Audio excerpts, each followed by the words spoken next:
Welcome to the Old Time Radio Westerns. I'm your host, Andrew Rhynes, and let's get into this episode. This episode is going to be Tales of the Texas Rangers. Original air date is December 16th, 1951, and the title is Pickup. Hope you enjoy, and again, thanks for listening.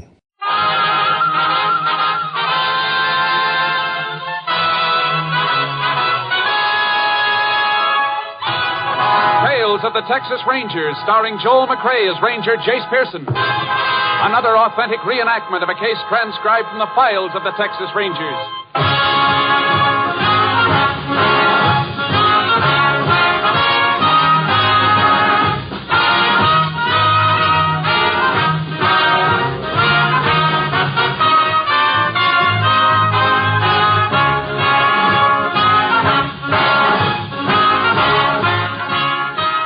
Dates and places in the following story are fictitious for obvious reasons. The events themselves are a matter of record.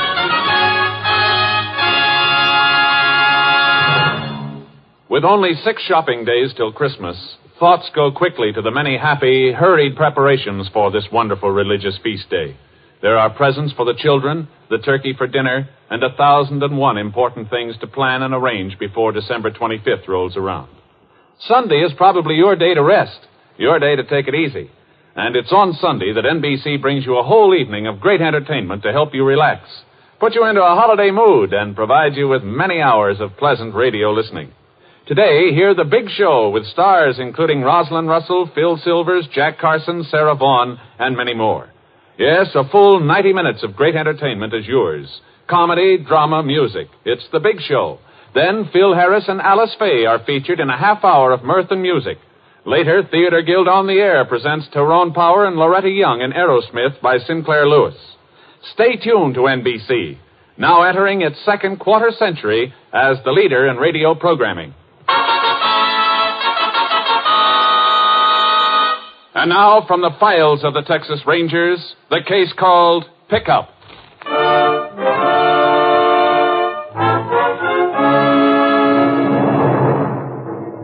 It is 11:30 on the night of July 15th, 1948.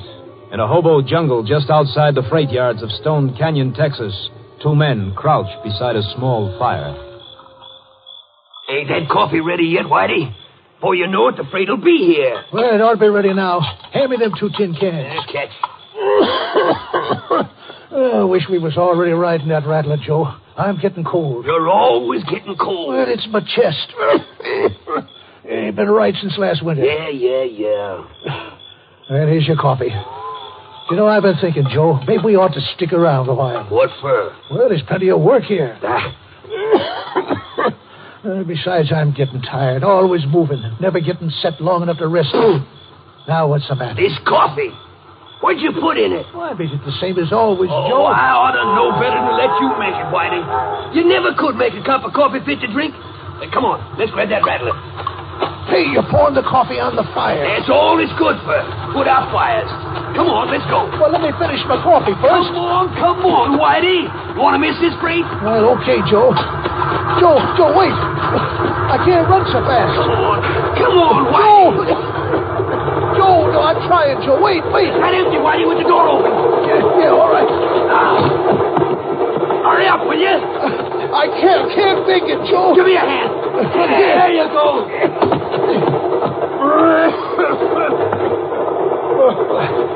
I don't know why I bother with you. More trouble.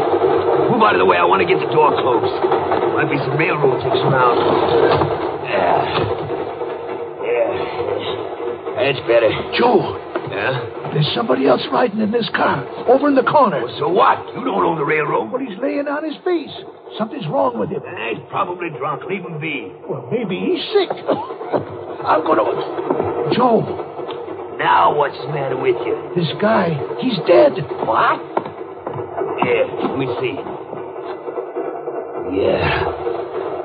We had to pick this car. We got to get out of here, Joe. You crazy, Whitey? This rattler's moving too fast now. We get killed. Well, if the cops find us in here with that stiff, they'd send us away for good. We got to get out of here, Joe. Wait, I got a better idea. He's going to get out. You're going to throw a dead man off the train? Why not? He won't care. I still think we ought to leave him be. Get out soon as the rattler slows down near a town. What's the matter, you chicken? Come on, get hold of his other arm. Joe, no. Go on, grab it, Whitey. Now, let's get him over to the door. Oh, I feel sick. You're always feeling sick. Sure is rough country out there. Okay, throw him out. There we go. Don't have to worry about him no more. Okay, Whitey. What do you say we get some sleep?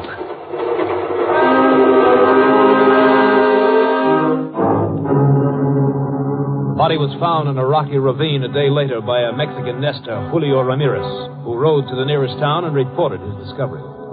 In the absence of the sheriff, the Rangers were notified. Within 2 hours, Rangers Jace Pearson and Clay Morgan were riding toward the ravine together with Ramirez. How much farther, Julio? Oh, he's not far, senor. Just over this slope. The dead one, he's there at the bottom. You sure you never saw him before? Yeah, pero no, senor. And I wouldn't know because in a whole year I seen maybe like 6 people. This one I never seen. That's why it was such a great surprise to find the dead one. Oh, Rosita, she was so scared. Rosita? Yeah, that's my burro, senor. She was so scared. Senor, there is the dead one. He's down there by the rocks. Oh, boy. Sharky. Oh, boy. Jace, railroad tracks on the other side of the ravine. Uh-huh. Julio? Si, senor. How often do the trains come past here? Oh, 2 times a day, senor. But they do not carry a lot of people. You mean the freight trains? Si, that's it. Freight trains. He could have fallen off one of these freights, Jace. Yeah, we'll know better when we get a look at the body. Get up, Charge. Come on. Yeah, arre, Rosita, arre. No, Rosita, don't be scared. The dead one will not hurt you, querida. Easy, Charge. Easy, boy. Yes, senores, my Rosita, she's still scared. If you don't need me some more... You can go now, Julio. Thanks for helping us. Por nada, senor. I'll be in my shack over that hill. Arre. Adios, senores. Ooh, Charge. Oh, boy. Whoa. Let's get to work, Clay. Hey, shirt's torn. There's dirt and rock dust all over his back. Looks like he did fall off one of those freights or got pushed. Yeah, turn him over, will you? Yeah. Jace. Yeah, shot in the chest. Well, that's our first break. Bullet didn't go through the body. We'll be able to turn the slug over to ballistics. I'll check him for identification. Not what you'd call a pretty boy, is he? Rolling down that hill didn't improve his looks any. You find anything? Not yet. Pockets are clean. I don't think we'll get much from the dungarees and the shirt. Hey, wait a minute. What is it? Laundry mark on the shirt. CJ405. That's some help. Not too much. We'll have to check every laundry in Texas to find out where this came from. I got a hunch we may not have to do that. That stain on his shirt and those 2 on his dungarees. What would you say they were? It could be crude oil. Uh-huh. And take a look at his shoes. Some more stains on top and oil caked in the soles. Yeah, looks like he worked in the oil fields. We'll have the lab go over these clothes, but it sounds like a pretty good bet. An awful lot of oil towns in Texas, Jace. Yeah, but only one I know of on this rail line. You mean that boom town south of here? That's it. Ralston. Well, suppose we find out he did come from there. How'd he get in one of those freights and who pushed him off right here at this spot? We'll worry about that later. Come on, Clay.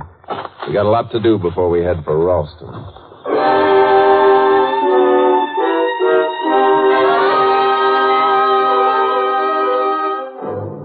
We arranged for the local justice of the peace to bring the body into town. Then we photographed the dead man and the laundry mark on his shirt. 3 hours later, we were in Ralston checking the laundries. The second one told us what we wanted to know. The dead man was Carl Jessup, an oil well rigger who worked for an independent operator named Hamlin. We located Hamlin at one of his drilling rigs. Well, what can I do for you, Rangers? We'd like to ask you a few questions. Sure. Excuse me just a minute. Scotty, tell Al over in the Knowledge House to come on out and check that bit when you get her up. All right, what kind of questions? You know a rigger named Carl Jessup?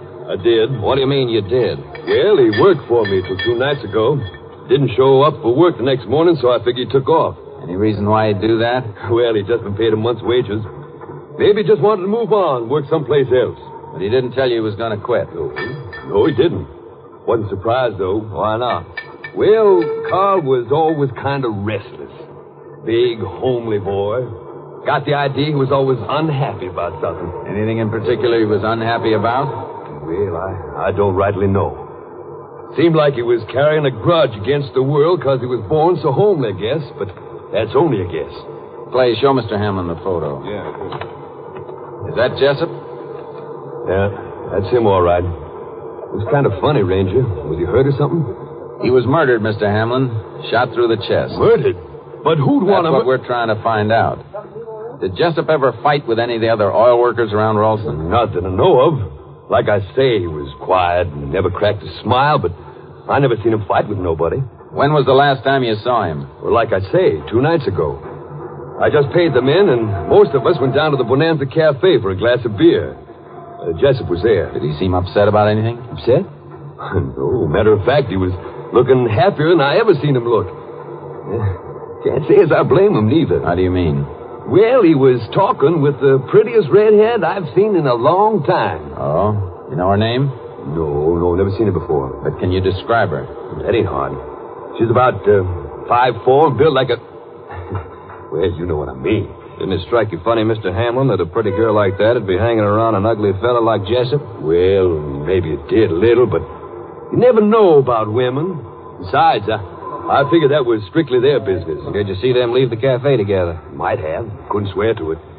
I remember looking up once, and they were both gone. Say, you figure this gal shot Carl? We don't figure anything yet. This Bonanza Cafe, is it near the freight yard? Yeah, about a block away. Uh-huh. How much money did Jessup get paid that night? Well, I'd have to check my records to tell you exact, but I know it was a right fair amount. Worked a lot of overtime.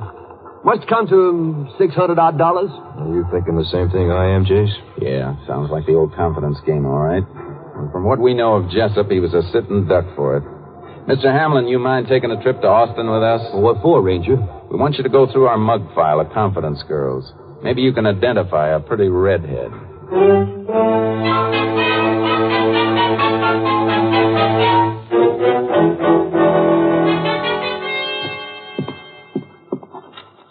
How about that one, Mr. Hamlin? No, that ain't her. Now, look, Ranger, I'm glad to help out if I can, but I'm getting a little tired of looking at gals' pictures. We don't have many more to go through. Hand me that last bunch of folders, Clay. Sure. Here. Take a look at this one. Nope. Don't even look like her. Besides, that one's a blonde. Gal you once got red hair. Real red. It might be dyed. This one look familiar? I don't... Wait a minute. Yeah, let me take another look. Yeah, that's her, Ranger. That's her. Who is it, Jace? Lil Dunlop. Served 3 terms at Gorey. Confidence record. I didn't recognize her at first. Looks a mite younger in that picture. It was taken 4 years ago. You sure she's the one? I couldn't miss her. She's sure got a pretty face. So she's the one that shot Jessup, huh? More likely the man she works with. Man? I didn't see no man with her and Jessup. You wouldn't have. He was probably waiting outside the cafe, maybe in the freight yard. Well, how'd you find out who the man was, if there was one? Lil Dunlap's record ought to tell us something. Uh-huh.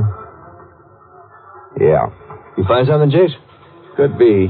Each time Lil was arrested, she was with a man named Charlie Bond. Want me to get his file out? Yeah, but first take Mr. Hamlin over to the Colonel and see if he gets transportation back to Ralston. Sure.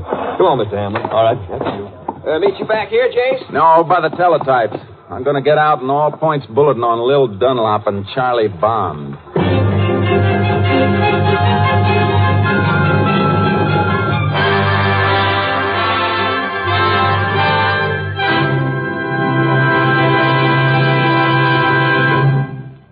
In a moment, we will continue with Tales of the Texas Rangers, starring Joel McRae as Ranger Jace Pearson. Charity is all mankind's concern, and especially at this time of the year, we must, in our charity, remember there are many less fortunate men, women, and children who have not even shelter, much less a comfortable home where families can be reunited.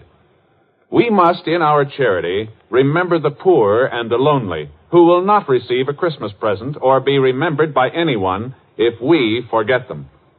We must, in our charity, remember those suffering in hospitals, shut in and yet shut out from Christmas joy. We must, in our charity, remember young children whose dreams of Christmas we can help come true. Yes, charity is all mankind's concern. You can show your concern for mankind by supporting the Salvation Army Christmas Appeal.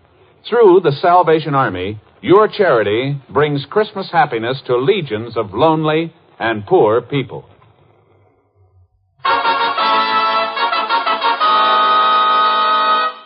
We continue now with Tales of the Texas Rangers and our authentic story, Pickup.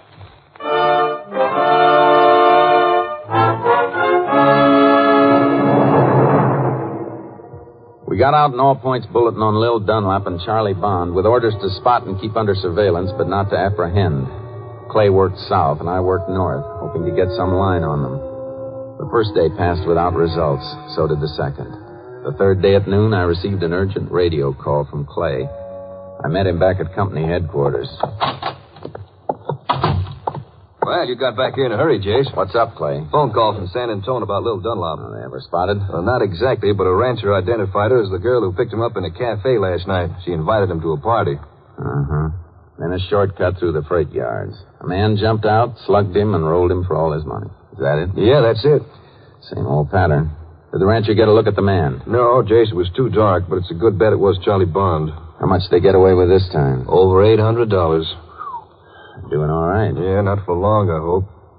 You know, they must be pretty confident to start operating so soon after they murdered Carl Jessup. Yeah, but at least they're operating. And sooner or later, we'll get them. Probably not in San Antonio, though. Chances are they moved on as soon as they made their haul there last night. Maybe. Hey, wait a minute. What's on your mind? San Antonio. Where's that folder with Charlie Bond's record? Over on the other desk. You got an idea, Jace? Yeah, I'll tell you in a second. Here's what I want. Take a look at that page, Clay. Second paragraph. I don't get it, Jace.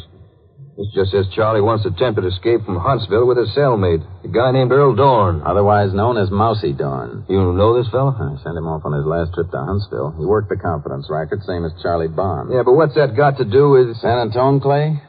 That's where Mousy lives. Never operated any other place. You don't think he was in on that job with the other pair last night, do you? No, but if he was as good a friend of Charlie as I think he was, Charlie wouldn't leave San Antonio without seeing him. Maybe he and the girl even stayed with Mousy. Could be worth our paying a visit, huh? Yeah. Come on, Clay. Let's get to San Antonio.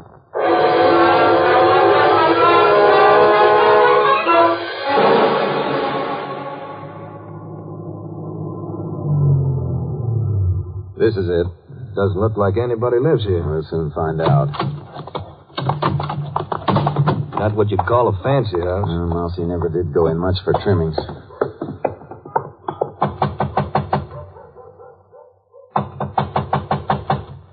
I didn't think anybody was here. Try the door. Yeah. Jay, she's going out the back window. Yeah. Hold it, Mousy. Let me go. Come on, let me go, huh? Stick around, Mousy. It's not polite to walk out on your visitors. Why, I ain't done nothing, Ranger. Why are you trying to run away? I wasn't trying to run away. I just got scared. Let me go, huh? Sure. Come on, let's go sit down. We want to have a little talk with you. Well, what are you after me for, Ranger? I've been living right ever since I got out of Huntsville. Sit down, Mousy. Yeah, sit down. Jace, over here on the sink. Yeah, you been having visitors, Mousy? Huh? No. I ain't had no visitors, no. You usually drink coffee out of 3 cups at once? Oh, yeah, I forgot. My aunt and uncle from Houston. They come by for a cup of coffee. I see. Yeah. A middle cup, Clay. Hold it by the bottom and bring it here, will you? Yeah. Thanks. So your aunt and uncle were here? Yeah, my aunt and uncle, yeah. What color's your aunt's hair, Mousy? Huh? She got gray hair, yeah. You sure it isn't red, Mousy? Yeah, why?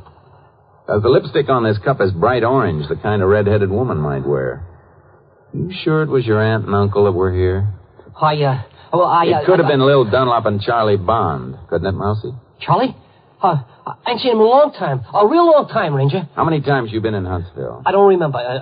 Twice, I think. 3 times, I know. Yeah, I remember now. It was 3 times, yeah. You know what happens when you get sent up again? Oh, you can't send me up again. I ain't done nothing. We're looking for Charlie Bond and Lil Dunlop. They were here, weren't they? No. If they were here and you don't tell us, the charge will be harboring criminals. The judge will throw the book at you. They weren't here, I tell you. All right, Clay. Let's take these cups down to the sheriff's office. We'll bring Mousy along for company. Oh, you can't take me in. I ain't done nothing. We won't keep you long, just till we take the fingerprints off these cups. Fingerprints? Uh-huh. As soon as we find out they don't belong to Charlie and Lil, we'll bring you back home. You ready, Mousy? Wait. Wait a minute.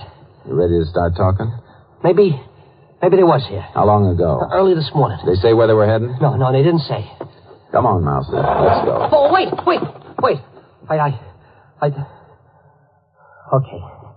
Okay, Ranger.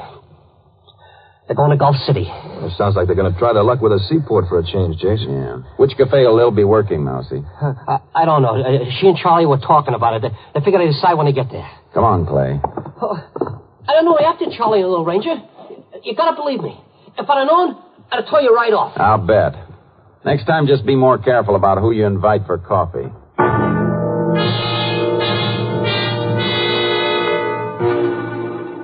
I phoned the Gulf City chief of police and asked him to stake out his men in every cafe where Lil might be expected. As soon as one of them spotted her, he was to keep an eye on her and phone the chief's office. Then Clay and I headed for Gulf City. Yeah, just 20 more miles to Gulf City, Jace. Yeah. We ought to make it before dark. Yeah, the chief's men on the job, it shouldn't be too hard to spot Lil. Our problem's to take Lil and Charlie together. We'll have to set a trap, Clay. I don't follow you. As soon as we get to Gulf City, I'm going to borrow a pair of dungarees and a denim shirt. What for? So I can pose as a seaman who's just been paid, walk into the cafe where Lil is, and try and get her to pick me up. Well, let's say she does, then what?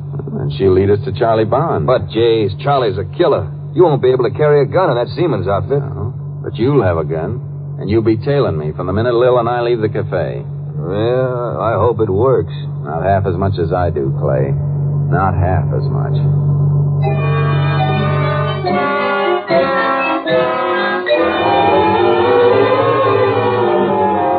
We arrived at Gulf City around 7 o'clock. I outlined my plan to the chief, and he arranged for some seaman's clothes. I changed into dungarees, and then Clay and I settled down in the office to wait. 10 o'clock. Maybe she's not going to show tonight. Give her time. She's probably waiting till the cafes fill up. It won't be so noticeable when she walks out with her latest sucker. Only tonight, that's going to be you.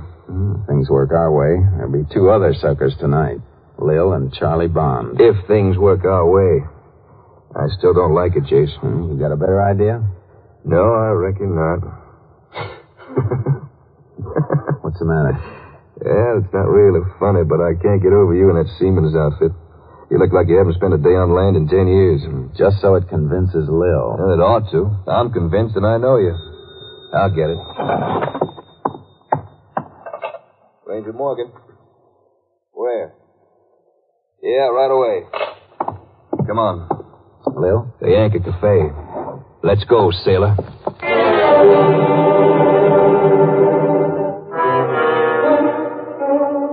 The cafe was crowded with seamen when I walked in. I spotted Lil at a corner table and passed her on my way to the counter. Took out a wad of bills and made sure she could see them, and then I asked the proprietor for change to play the jukebox. I put in a nickel, and when I turned around, she was standing at my shoulder. Hello, sailor. Hi. You like music, huh? Uh-huh. We don't get to hear much aboard ship. You off one of the tankers? Yeah. What's your name? Jack. Jack. That's a real nice name. Mine's Lil. Buy me a beer, Jack? Sure. Come on over. I hope you don't think I did wrong coming up to you and speaking first. Glad you did. One beer and coffee, please. But don't you drink beer? Yeah, sometimes. Oh, I knew when you came in you'd be nice to talk to. I was right, too. Funny, I was thinking the same thing when I saw you. Were you? I didn't even know you'd noticed me. Oh, with that pretty red hair and... How could I miss you? Yeah, nice. Gee, I wish we could dance in here. Yeah, so do I. Hey, I got an idea. A few friends of mine are having a party tonight. Why don't we go? We could dance there. I couldn't go in these work clothes. Oh, that won't make any difference. Come on, Jack. Well, but don't you want to wait for your beer? There'll be plenty at the party. Come on. Okay. Forget that beer and coffee. Maybe I ought to go back to the ship and change into some better clothes. I told you it won't make any difference. My friends won't care. Which way? Right down here. Sure, I'm glad I met you tonight. Yeah, me too. Only I wish we'd met a long time before this. You see, I was right. You are nice. Oh, we take a shortcut through here. Freight yard? Mm-hmm. My friends live right on the other side. This'll save us a couple of miles of walking. Yeah, if you say so. It only takes a few minutes. How come you're so quiet all of a sudden? Reckon I don't have much to say. Well, I expect we'll have a lot to talk about before the evening's over. And say that again. Well, now, that's more like it. For a minute there, I was beginning to think you didn't like me. You scared of something, Lil? Well, of course not. Why? The way you're looking around, No, you don't. Slug him, Charlie. Slug him. Give me that gun. Charlie, look out. Grab the girl, Clay. I got this one. Get your hands off me. Come on. Get 'em off. Come on, I said give me that gun. Charlie. You killed Charlie. Yeah, he'll be all right. You okay, Jace? Yeah. Put the other pair of cuffs on Charlie. Sure. Dirty, dirty cops. Hey, you sure hit him hard, Chase. He's out cold in the face. I should have known you were a cop. I should have figured it out the minute I saw you. Don't worry, Lil. You'll have plenty of time for figuring from now on.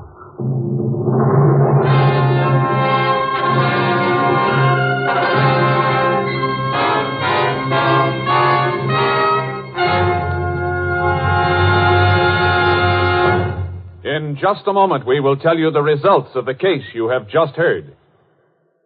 Music means all things to all people. Music is relaxation, adventure, Elysian fields of dreams come true. We of NBC feel proud of our Monday evening lineup of truly fine music programs. Tomorrow means more fine music on NBC, with the Railroad Hour featuring Gordon MacRae. Tomorrow, Nadine Connor will guest on the Railroad Hour production of the Romberg Gershwin musical Rosalie, to add to your Monday evening listening pleasure. Also tomorrow, there's The Voice of Firestone with guest Jerome Hines and Howard Barlow directing the orchestra in March of the Toys. Later, there's the Telephone Hour with guest soloist Michael Rabin and the orchestra under the direction of Donald Voorhees. And enjoy the Mario Lanza Show with Mario Lanza, lovely Giselle McKenzie, and Ray Sinatra and the orchestra. Yes, Monday is your invitation to hear the Railroad Hour, The Voice of Firestone, the Telephone Hour, and the Mario Lanza Show. Hear it on this station.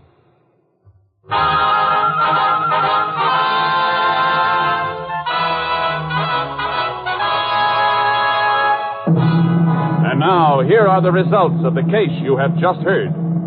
Faced with ballistics proof that his gun killed Carl Jessup, Charlie Bond admitted shooting him and placing his body in a freight car. Bond and Lil Dunlop received life sentences in the penitentiary. Early in 1949, Whitey Holmes, a vagrant dying of tuberculosis in a county hospital, confessed that he and another man had thrown the body of Carl Jessup from a moving train, thus clearing up the unsolved element in the case.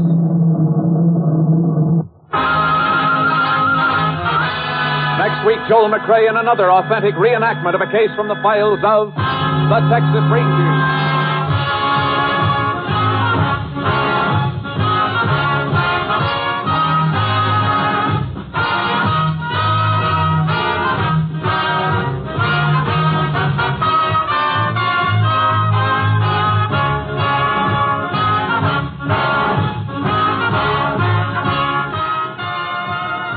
The cast included Tony Barrett, Tom McKee, Brad Brown, Herb Ellis, Bob Sweeney, and Joan Banks. Technical advisor was Captain M.T. Lone Wolf Gonzalez of the Texas Rangers. This story was transcribed and adapted by Charles E. Israel, and the program was produced and directed by Stacy Keats. Hal Gibney speaking.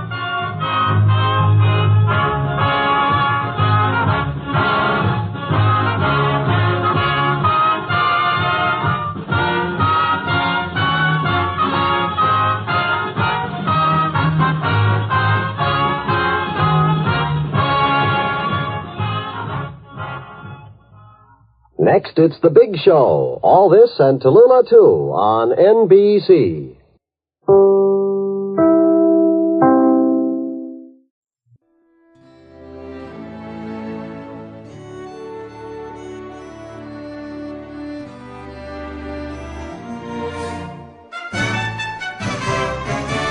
This has been a presentation of OTRWesterns.com, and we hope you enjoyed. Please take some time to like and rate our shows in your favorite podcast application. Follow us on Facebook by going to otrwesterns.com/Facebook. Join in the conversation by going to otrwesterns.com/Discord. And don't forget to send us an email, podcast@otrwesterns.com. This episode is copyright under the Attribution Non-Commercial Share Alike copyright. For more information, go to otrwesterns.com/copyright. Have a great day, and again, thanks for listening.